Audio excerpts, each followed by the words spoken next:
Welcome to conversations. मैं आपका host, आपका दोस्त मुख्तदर खान।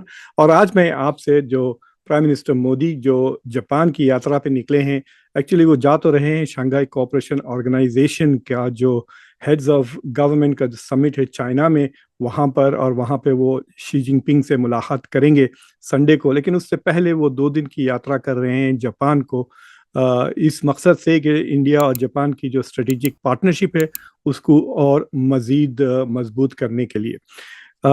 जब से इंडिया और अमेरिका के ताल्लुकात कुछ डगमगा रहे हैं, जब से डोनाल्ड ट्रंप ने इंडिया पर 50% टैरिफ्स लगा दी, तो उस वजह से और उसके बाद से इंडिया की जो फॉरेन मिनिस्ट्री है और प्राइम मिनिस्टर मोदी दूसरे जो इम्पोर्टेंट पावर्स है, रशिया, चाइना, ब्राज़ील और जापान के साथ अपनी ताल्लुकात मजबूत कर रहे हैं। टैरिस का एक नतीजा ये है कि इंडिया के जो मैन्युफैक्चरर्स है वो शायद अब अमेरिका को उतनी क्वांटिटी में चीज़ें एक्सपोर्ट नहीं कर सकेंगे।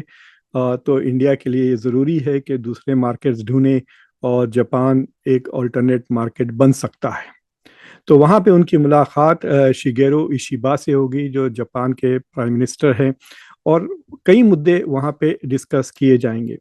वो मुद्दों पे आने से पहले मैं एक बात वादे करना चाहता हूँ, क्लियर करना चाहता हूँ कि जो मीडिया में बार बार ये दोहराया जा रहा है कि प्राइम मिनिस्टर मोदी 7 साल के बाद जापान जा रहे हैं, वो इसलिए कर रहे हैं क्योंकि मोदी 7 साल के बाद चाइना भी जा रहे हैं। तो दे ट्राइंग टू उसको सिंक्रोनाइज कर रहे हैं कि 7 साल के बाद जापान भी जा रहे हैं, 7 साल के बाद चाइना।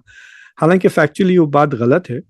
प्राइम मिनिस्टर मोदी ने अपनी पहले टर्म में 4 बार गए थे वो चाइना को। 2014 में जापान को 2014 में, फिर 2016, 17, 18 इंडिया जापान समिट्स के लिए वो गए थे। लेकिन उसके बाद से इंडिया जापान की समिट जापान में नहीं हुई। तो पिछले 7 साल में उन्होंने 3 बार तो और गए थे। 2019 में G20 की समिट में गए थे, फिर उसके बाद 2022 में जब फॉर्मर प्राइम मिनिस्टर आबे का फ्यूनरल था तो जब गए थे, फिर 2023 में G7 की समिट में भी गए थे। ये जो 7 साल का वक्फा है वो जापान में इंडिया जापान समिट्स का फासला है। तो 7 साल के बाद प्राइम मिनिस्टर मोदी जापान जा रहे हैं for an India Japan summit. तो ये बात याद रखें।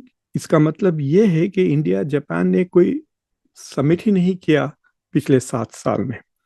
ये एक बहुत इंटरेस्टिंग सवाल है क्योंकि बातें तो इतनी होती है कि जापान एक बहुत बड़ा इन्वेस्टर है इंडिया में, और जापान और इंडिया के बहुत अच्छे ताल्लुकात हैं, और इंडिया और जापान स्ट्रेटजिक पार्टनर्स हैं।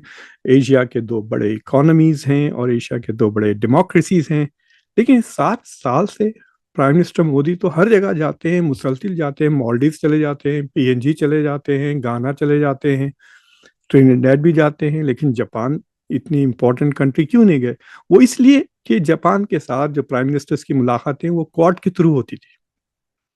तो पिछले 7 साल में इंडिया जो अमेरिका के साथ ताल्लुकात मुसलसिल बढ़ाते जा रहा था, इट वाज नेग्लेक्टिंग उसके ताल्लुकात विद अदर कंट्रीज। तो जापान के साथ क्वाड के बाहर पिछले 7 साल में कोई स्ट्रेटेजिक डिस्कशन नहीं हुआ।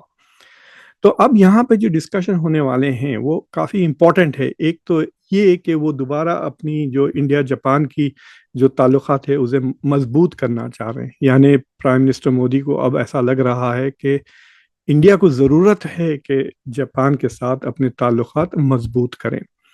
दूसरी चीज़ ये है कि ट्रेड और इन्वेस्टमेंट की बातें होने वाली हैं, और ये सबको खबर मिल चुकी है कि प्राइम मिनिस्टर इशिबा $68 बिलियन का इन्वेस्टमेंट इंडिया में वो अनाउंस करने वाले हैं आइंदा 10 साल में।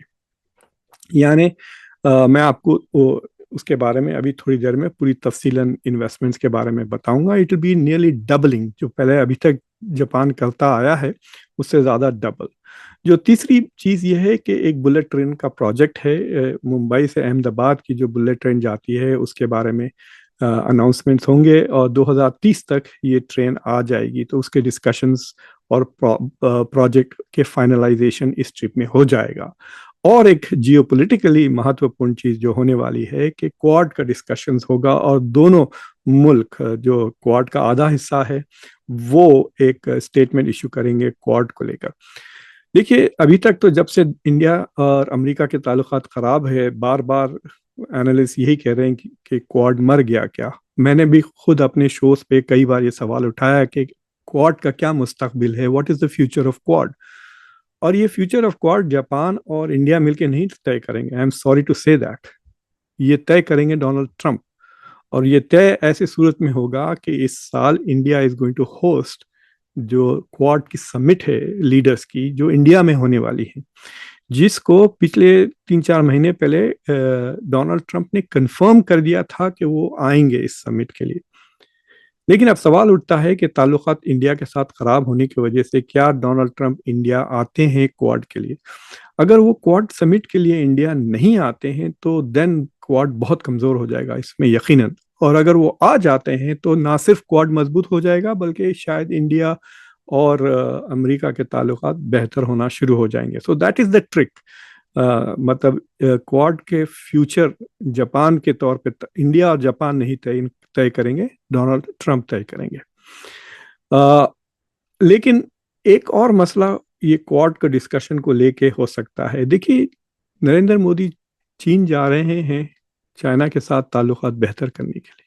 ऑलरेडी पिछले 3-4 दिन में चाइना के साथ थोड़ी झटपट हो गई है, लेकिन मिनिस्ट्री ऑफ एक्सटर्नल अफेयर्स के लेवल पर ताइवान को लेकर चाइना का जो मिनिस्ट्री ऑफ एक्सटर्नल अफेयर्स की स्पोक्स पर्सन है उसने बहुत लथाड़ा है लिटरली इंडिया को कि अगर आपको चाइना के साथ ताल्लुकात बेहतर करना है तो आपको चाइना की सॉवरेंटी ताइवान के ऊपर रिकग्नाइज करना पड़ेगा और चाइना की जो सेंसिटिविटीज हैं उसको समझना पड़ेगा और उसको रिस्पेक्ट करना पड़ेगा। तो ये बयान उसने दिया था। तो ऑलरेडी एक छोटी सी आप कह सकते हैं एक बदमज़गी थोड़ी सी पैदा ऑलरेडी हो गई है इंडिया और चाइना के रिश्ते में।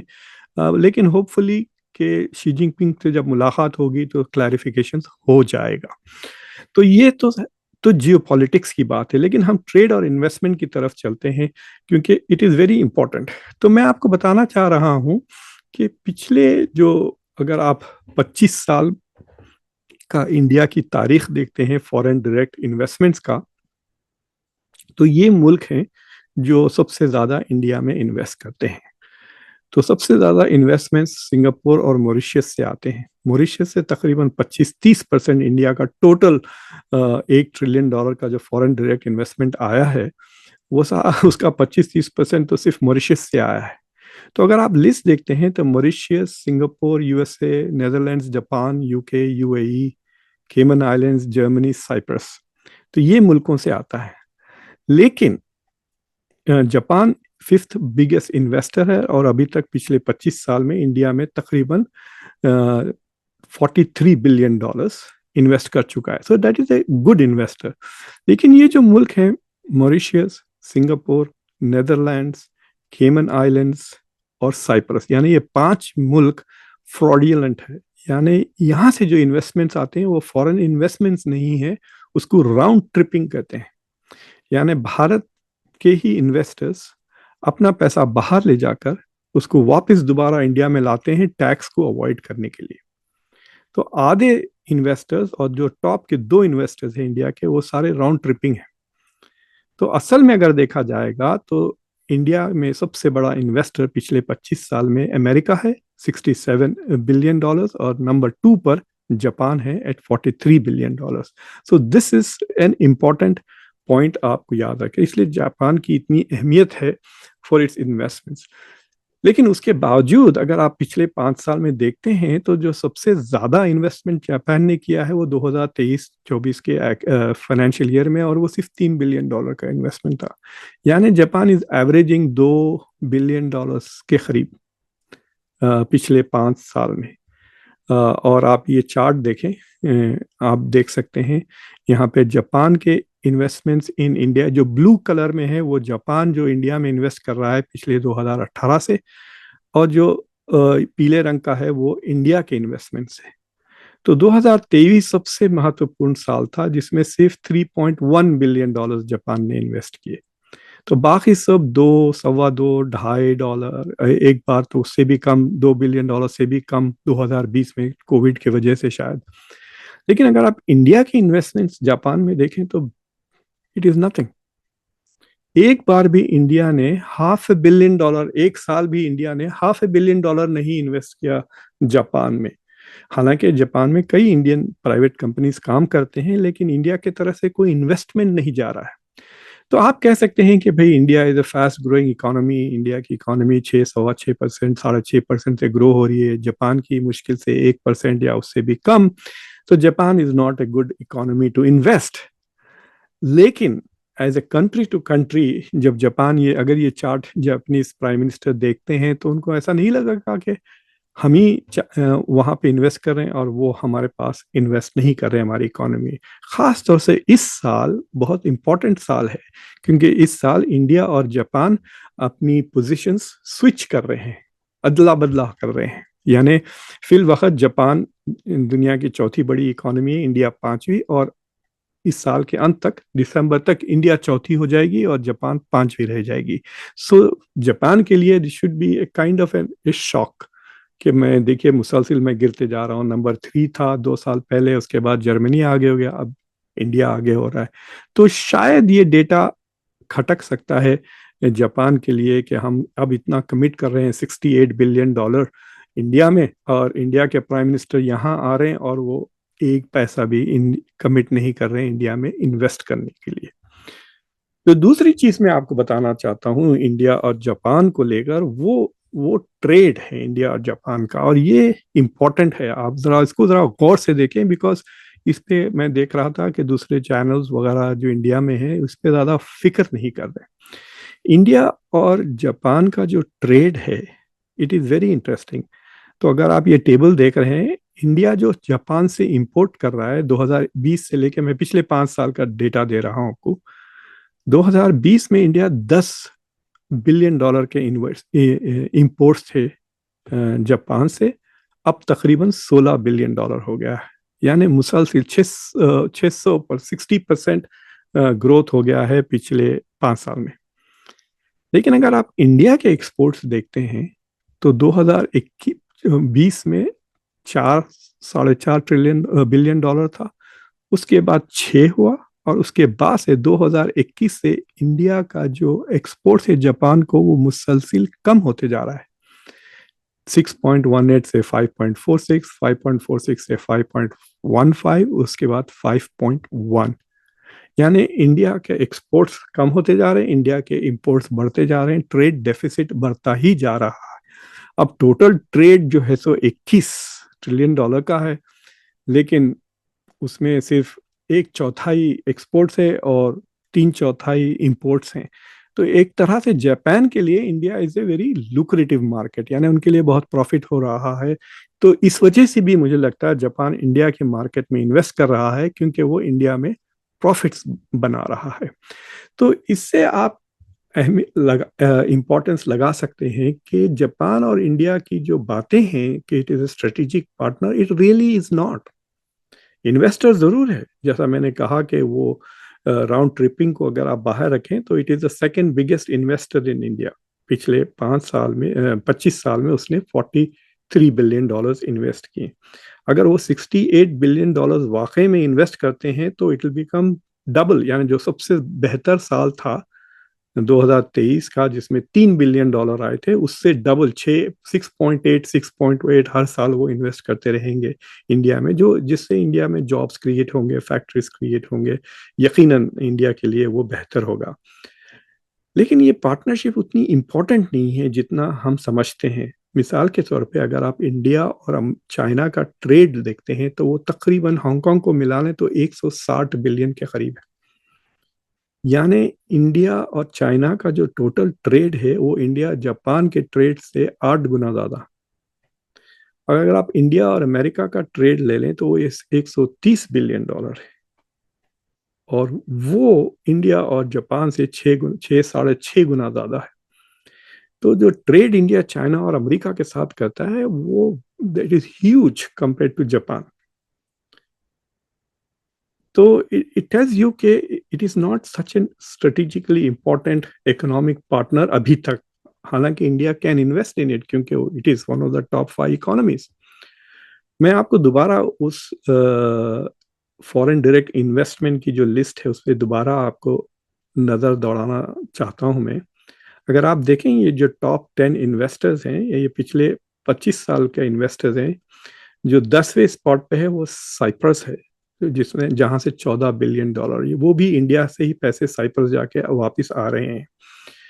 तो जो जेन्युइन इन्वेस्टर्स हैं इंडिया में वो अमेरिका, जापान, बर्तानिया, यूनाइटेड अरब एमिरेट्स, जिसमें भी थोड़ा बहुत राउंड ट्रिपिंग हो सकता है, और जर्मनी, ये बड़े। चाइना का नाम नहीं है। China is not a major investor in India. ये परेशानी की बात है कि चाइना इंडिया में इन्वेस्ट ही नहीं कर रहा। चाइना ट्रेड कर रहा है इंडिया के साथ, और वो भी इंडिया का डेफिसिट चाइना हांगकांग को मिला लें तो 120 के करीब हो जाता है बिलियन डॉलर। सिर्फ चाइना के साथ 99 बिलियन डॉलर्स का डेफिसिट है। यानी इंडिया कुछ 15-16 बिलियन डॉलर चाइना को एक्सपोर्ट करता है और 120 के करीब इंपोर्ट करता है। सो इन दैट सेंस ये इट नीड्स टू बी रीबैलेंस्ड। इसको रीबैलेंस करने की बहुत ज़रूरत है। और अगर इंडिया के ऊपर वो टैरिफ लगे रहते हैं डोनाल्ड ट्रंप के, तो बहुत सारी चीज़ें इंडिया एक्सपोर्ट नहीं कर सकेगा। अमेरिका को श्रिम्प्स को ले लें, ज्वेलरी को ले लें, जेम्स को ले लें, कपड़े, कारपेट्स वगैरह। तो उसके वजह से फैक्ट्रियाँ बंद होने लगेंगी, जॉब्स जाने लगेंगी। तो इंडिया को अब ज़रूरी है कि वो डाइवर्सिफाई हो जाए और दूसरे मुल्कों को बेचने की कोशिश करें। And Japan can be A option. Japan वैसे ज़्यादा अमीर मुल्क नहीं रहा, यानी अमेरिका 2.5 गुना ज़्यादा अमीर है जापान से, और जर्मनी 1.5 गुना ज़्यादा अमीर है जापान से। So it's not a very rich economy, यानी उनके इंपोर्ट्स उतने ज़्यादा नहीं होंगे, इसलिए भी इंडिया के इंपोर्ट्स इतने कम है और कम होते जा रहे हैं। So it will be an interesting scenario to see. तो बेसिकली बात ये मैं कह रहा हूँ कि जियोपॉलिटिकली अगर आप देखें तो क्वाड से कुछ होने वाला नहीं है जापान के साथ। क्वाड जिएगा या मरेगा डोनाल्ड ट्रंप के कहने पर। और जो जियो इकोनॉमिक मसाइल हैं, थोड़ा बहुत इन्वेस्टमेंट ज़रूर बढ़ाएगा, लेकिन अमेरिका के साथ ऑलरेडी देखिए आप टेंशन शुरू हो गए। जापान के जो ट्रेड नेगोशिएटर आज जाने वाले थे अमेरिका, उन्होंने अपनी ट्रिप पोस्टपोन कर दी है, अगले हफ्ते वो आ रहे हैं। और वो डिस्कशन जापान के इन्वेस्टमेंट्स के ऊपर है। जापान ने प्रॉमिस किया है कि वो $550 बिलियन अमेरिका को देंगे। अमेरिका डिसाइड करेगा, अमेरिका के प्रेसिडेंट यानी डोनाल्ड ट्रंप डिसाइड करेंगे कि वो $550 बिलियन कहाँ इन्वेस्ट किए जाएंगे, कौन से इंडस्ट्रीज में और कौन से स्टेट्स में। और उसका जो नफा आएगा उसका 90% प्रॉफिट अमेरिका रख लेगा और सिर्फ 10% प्रॉफिट जापान को जाएगा। तो ये अमेरिका की अंडरस्टैंडिंग है, और जापान कह रहा है हम उसी इंडस्ट्रीज में इन्वेस्ट करना चाहते हैं जिससे जापान को फायदा हो सकता है। और वो थोड़े और भी परेशान हैं क्योंकि अब जापान की जो कार्स इंडस्ट्रीज है, 15% टैरिफ अग्री होने के बावजूद जापान की कार्स पर 27.5% टैरिफ लग गया है। और जापान का जो सबसे बड़ा इंपोर्ट है तकरीबन $150 बिलियन का, वो कार्स है, टोयोटा, होंडा वगैरह अमेरिका को। तो एक किस्म से वहाँ पे टेंशन आ गई है। तो जापान की economy will be under lot of pressure from America, क्योंकि उसको $550 बिलियन वहाँ इन्वेस्ट करना है, और फिर उसके बाद $68 बिलियन इंडिया में इन्वेस्ट करना है। So it is going to be very interesting to see कि जापान अब हवा में कई गोले फेंक चुका है, कितने को वो पकड़ सकता है और कितने गिर जाते हैं, हु नोस। तो एनीवे, तो ये जो प्राइम मिनिस्टर मोदी की ट्रिप है, it is very interesting. Trip होने के बाद मैं फिर आपको एक एनालिसिस पेश करूंगा कि एक्चुअली हुआ क्या है। लेकिन फ्रॉम ए ब्रॉड पर्सपेक्टिव कह सकता हूँ कि ये बहुत स्ट्रेटेजिकली एक बहुत महत्वपूर्ण विजिट है। एंड लेट अस होप कि प्राइम मिनिस्टर मोदी अपने प्रोजेक्ट्स में सक्सेसफुल होते हैं, और जापान अपनी इकोनॉमी खोलता है इंडिया के एक्सपोर्ट्स के लिए, और जो वो प्रॉमिस कर रहा है इंडिया में इन्वेस्टमेंट्स के, वो इन्वेस्टमेंट्स ज़रूर आते हैं। Thank you for watching conversations. अगर आपने चैनल को सब्सक्राइब नहीं किया है तो प्लीज़ चैनल को ज़रूर सब्सक्राइब करें। और अंटिल नेक्स्ट टाइम, मैं आपका होस्ट, आपका दोस्त मुख्तदर खान। Take care.